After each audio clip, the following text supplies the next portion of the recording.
오늘 의상할 말씀은 욥기 6장 1절에서 4절까지의 말씀입니다. 구약 성경 766쪽입니다. 욥기 6장 1절에서 4절까지의 말씀입니다. 욥기 6장 1절에서 4절까지 말씀을 우리 같이 한 목소리를 읽겠습니다. 욥이 대답하여 이르되 나의 괴로움을 달아보며 나의 파멸을 저울 위에 모두 놓을 수 있다면 바다의 모래보다도 무거울 것이라. 그러므로 나의 말이 경솔하였구나.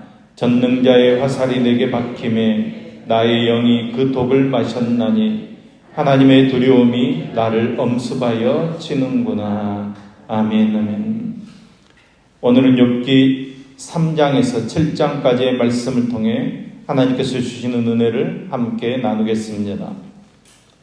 3장은 욥의 슬픈 탄식과 인생의 고통의 문제를 해결하지 못한 인간의 한계를 기록하고 있습니다.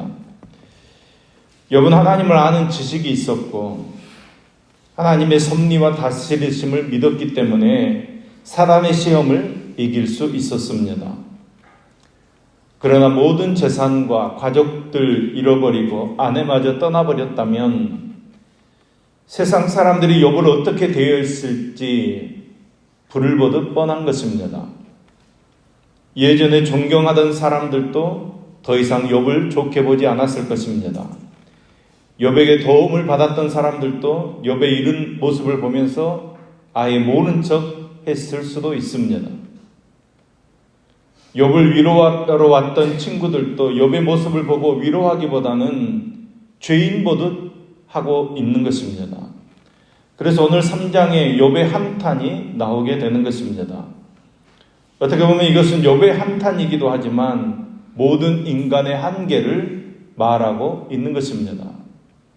하나님께서는 이러한 욥의 탄식에 대해서 단 한마디도 꾸짖지 아니하십니다. 하나님께서는 욥의 탄식을 그대로 받아주십니다. 가슴으로 이해해 주십니다. 욥이 회복되기를 기다려 주실 뿐입니다. 저는 욥기의 주제는 욥의 인내라기보다는 하나님의 인내라고 생각합니다. 욥이 성숙될 때까지 38장까지 하나님께서는 인내로서 욥을 기다려 주십니다. 하나님께서는 오늘도 고통 중에 신음하는 자들의 애환을 다 들으시고 이해해 주십니다. 그리고 속히 그 침체에서 헤어나오기를 기다리고 계시는 하나님이십니다. 욥이 당한 환난의 소식을 듣고 찾아온 3명의 친구들은 처음에는 욥의 이 처참한 상황을 보고 슬퍼합니다. 그러나 일주일이 지난 후 엘리바스로부터 이야기가 시작됩니다. 친구들과의 이 대화는 욥에게 위로가 되지 못합니다. 욥의 친구들은 뜻하지 않는 환난으로 인해 고통 중에 있는 욥의 마음을 전혀 이해하지 못하고 있기 때문입니다. 죄인은 분명히 망하는 법이고 악을 심으면 악을 거두게 된다는 지극히 흑백 논리적인 사고에서 비롯된 엘리바스의 발언은 제 가운데 홀로 절규하는 욥에게 위로가 되기는커녕 고통을 더해줄 뿐이었습니다.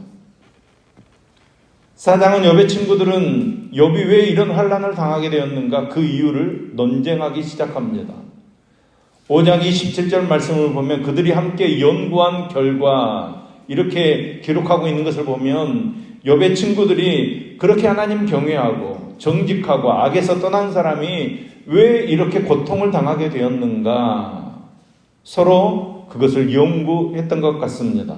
많은 고민을 했던 것 같습니다. 그래서 나름대로 자기 지식들을 동원해서 그 이유들을 설명하고 있는 것입니다. 2절 말씀을 보면 좀 듣기는 싫겠지만 불편해도 좀 들어라 그러면서 이제 말을 시작합니다. 네가 예전에는 잘 살았고 힘도 있었기 때문에 많은 사람들에게 바르게 살라고 가르치기도 하고 약한 사람 도와주기도 하고 다른 사람들 세워주는 삶을 살았다는 것입니다. 그런데 이제 네가 막상 힘든 일을 당하고 어려움 당하고 보니까 너에게도 문제가 있었던 것 아니냐. 네가 겉으로는 경건한 척하고 정직하게 사는 것처럼 보였지만 실제 내 삶은 악한 삶이지 않았느냐? 한번 네 삶을 되돌아보라는 것입니다. 재산이 다 날아가 버린 것도, 자식들이 죽은 것도 모두 다 너의 죄 때문이라는 것입니다. 사실 이런 말은 욥에게 위로가 되는 말이 아니라 도리어 가슴에 못을 박는 말입니다. 엘리바스가 말하는 이 말은 하나님 관점에서 보면 분명히 맞는 말이지만 제한된 삶을 사는 우리 인간의 입장에서 보면 맞지 않는 말입니다. 죄악이 가득한 세상 속에서 악인의 형통함이 있고 의인의 고난이 있을 수 있습니다. 그런데 한 사건만 가지고 이 사람이 의인이라서 복을 받았고 죄인이라서 심판받는다고 말할 수 없다는 것입니다. 엘리바스는 자기의 짧은 지식으로 욥을 정죄하고 있는 것입니다. 우리가 이런 엘리바스의 모습을 보면서 우리의 모습을 되돌아볼 수 있어야 합니다. 내가 잘 나갈 때 다른 사람들을 위로한다고 한 말이 도리어 상처는 주지 않았는지, 내가 다른 사람들 도와준다고 한 행동이 도리어 하나님 앞에서 교만한 행동은 아니었는지 우리를 되돌아볼 수 있어야 합니다. 우리는 서로 연약한 인간입니다. 우리는 서로에게 실수할 수 있습니다. 우리는 서로에게 상처 줄 수 있습니다. 우리가 인간이기 때문입니다. 우리는 그것들을 하나님 앞으로 가져가고 하나님 앞에서 해결할 수 있어야 합니다. 우리의 성격대로, 우리의 생각대로 그것을 해결해서는 안 됩니다. 하나님 앞에서 하나님의 위로를 받는 저와 여러분 되기를 소망합니다. 그러니까 계속되는 엘리바스의 말은 친구를 위한 충고라기보다는 오히려 따가운 채찍과도 같았습니다. 그냥 그 상황에 다시 못을 박는 상황일 수도 있습니다. 5장 역시 엘리바스의 주장이 계속됩니다. 엘리바스는 계속해서 욥에게 하나님 찾아라, 하나님 의탁해라 이야기합니다. 전능자의 징계를 업신여기지 말고 얼른 하나님 앞에 나아가서 회개해라. 하나님께 돌이켜라. 네 죄 가운데서 얼른 빠져나와라. 하나님께서는 아프시게 하다가 싸매시는 분이시고 환난과 기근, 죽음과 위험에서 우리를 구원해 주신 하나님이시다. 얼른 하나님 앞으로 돌아가라. 고난의 시간을 통해 우리를 더욱 순전하게 만들어 가시는 하나님 앞에 돌아가라. 계속해서 이야기하는 것입니다. 6장은 욥이 엘리바스에 대하여서 변론하는 장면입니다. 욥은 자신이 아무런 기력도 없는 상태에서 친구로부터도 동정을 받지 못함을 한탄하고 있습니다. 욥은 언제 네가 친구들에게 무엇을 바라며 무엇을 달라고 했느냐? 원수의 손에서 구원해 달라고 하더냐? 그러면서 친구들에 대한 섭섭함을 이야기합니다. 그러면서 말을 하려면 제대로 알고 가르쳐서 나를 깨닫게 해달라 이야기합니다. 엘리바스의 말이 옳지 않으며 엘리바스의 책망함이 욥에게는 아무런 깨달음을 주지 못한다고 이야기하고 있습니다. 그리고 스스로 내게는 아직도 의로움이 건재하다고 이야기합니다. 자신의 혈속에 불의함이 전혀 없다고 주장하고 있습니다. 욥은 자신의 괴로움을 측량할 수 없을 정도로 무겁다고 토로하면서 하나님의 두려움이 자신을 엄습한다고 고백하고 있습니다. 저는 이 욥의 대단한 고백이 우리에게 있기를 소망합니다. 욥이 인간으로서는 감당할 수 없는 고난 가운데 있지만, 정말로 어렵고 힘든 가운데 있지만 하나님의 말씀을 거역한 적이 없기 때문에 오히려 위로를 얻고 기쁘다고 고백하고 있습니다. 여러분, 우리가 고난 가운데서, 그 고통 가운데서 하나님 안에 거하고 말씀 안에 거함으로, 말씀을 거역하지 않아 죄 가운데 거하지 않아서 하나님의 위로를 소망할 수 있다면 그것이 우리에게 축복일 것입니다. 우리가 무엇보다도 하나님 안에 거하고 하나님의 말씀 안에 거하는 저와 여러분 될 수 있기를 소망합니다. 7장은 계속해서 욥의 변론이 이어집니다. 욥은 지금 자신의 상태를 이렇게 고백합니다. 이 땅에 사는 인생이 힘든 것이 있지 않겠는가? 여러 달째 고통을 받고 있으니 희망이 없으며 생명이 한낱 바람 같으며 내가 다시 행복을 보겠는가? 한번 자신을 본 자는 다시 보려 하지 않는구나. 이런 절망 가운데 있습니다. 그렇지만 욥은 친구들을 향해 자신을 방어합니다. 엘리바스의 말에 대한 반박을 하면서도 욥은 가슴이 더 답답했을 것입니다. 결국 욥은 하나님을 향해 자신의 비통함을 표현합니다. 그리고 자신에게서 닥친 이 고난 속에서 자신을 구원해 달라고 호소합니다. 시편 8편 4절 5절 말씀입니다. 사람이 무엇이기에 주께서 그를 생각하시며 인자가 무엇이기에 주께서 그를 돌보시나이까. 그를 하나님보다 조금 못하게 하시고 영화와 종기로 관을 씌우셨나이다. 아멘. 사람은 너무나도 소중하고 더욱이 성도는 하나님께서 너무나도 사랑하시기 때문에 하나님의 관심의 대상일 수밖에 없습니다. 한순간도 하나님의 눈이 우리를 떠나지 않을 줄로 믿습니다. 하나님께서는 욥의 고통을 모르실 리가 없습니다.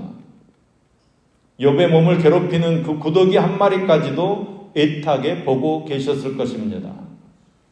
다만 그 오묘하신 섭리 때문에 묵묵히 참고 기다리고 계실 뿐입니다.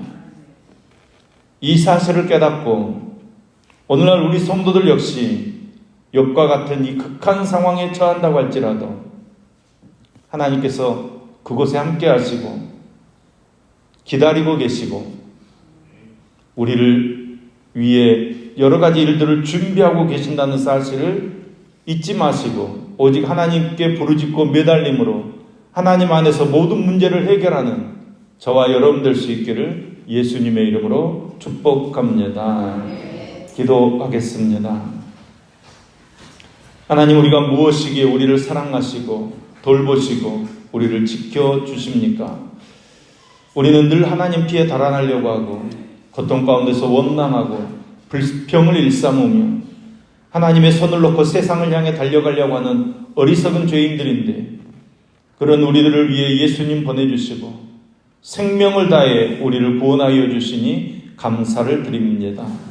전능하신 하나님의 임재 앞에 잠잠히 머무르게 하시고 위로하지 못하는 인생들에게, 친구들에게, 사람들에게 실망하지 않게 하시고 끝까지 사랑하시고 보호하시고 인도하시는 주님 앞에 머물 수 있는 믿음을 주시옵소서. 우리가 항상 주님을 의지하며 이 땅을 사는 동안 고통을 모두 피할 수는 없겠지만 주님을 의지함으로 낭망하지 않도록 함께하여 주시옵소서. 하나님께서 우리의 힘 되심을 믿으며 주님 그 주신 고난을 성숙의 디딤돌로 삼아 하나님 원하시는 교회로서의 사명을 감당할 수 있도록 붙들어 주시옵소서. 복음을 위해 고난받는 신실하고 충성된 모든 자들을 위로하여 주시고 주님께서 새 힘을 허락하여 주시옵소서. 하나님의 지혜가 고난을 이길 수 있도록 도와주시어서 하나님의 나라를 이루어가는 축복을 허락하여 주시옵소서. 교회가 이 땅의 고난 가운데서도 교회로서 사명을 다할 수 있도록 능력으로 함께하여 주시옵소서. 하나님, 오늘도 1,000번 연금 드리는 임상훈 청년 이미숙 집사님의 손길을 흠양하여 주시옵소서. 하나님 나라의 귀한 것으로 삶을 풍성케 하심으로 세상을 이기는 삶을 살아가게 하여 주시옵소서. 오늘 생일 맞은 기쁨 19역 박승혜 집사님을 기억하여 주옵소서. 가족 모두 건강하게 하시며 자녀들이 주 안에서 잘 자라게 하여 주시옵소서. 오늘도 주님의 성령으로 이 땅의 삶을 살아서 남을 짓밟거나 거짓된 우상을 따르지 아니하고 좋은 말과 행동으로 은혜를 나누는 삶을 살게 하여 주옵소서. 하나님의 전신갑주를 입고 결코 어두워지지 않는 빛을 품어 모든 언행에서 아름다움을 드러내는 모습으로 살아가게 하여 주옵소서. 모든 사고와 질병 가운데서 우리를 보호해 주시며 모든 악한 것들이 예수의 이름으로 떠나가도록 역사하여 주시옵소서. 우리를 사랑하시는 예수님의 이름으로 기도합니다. 아멘.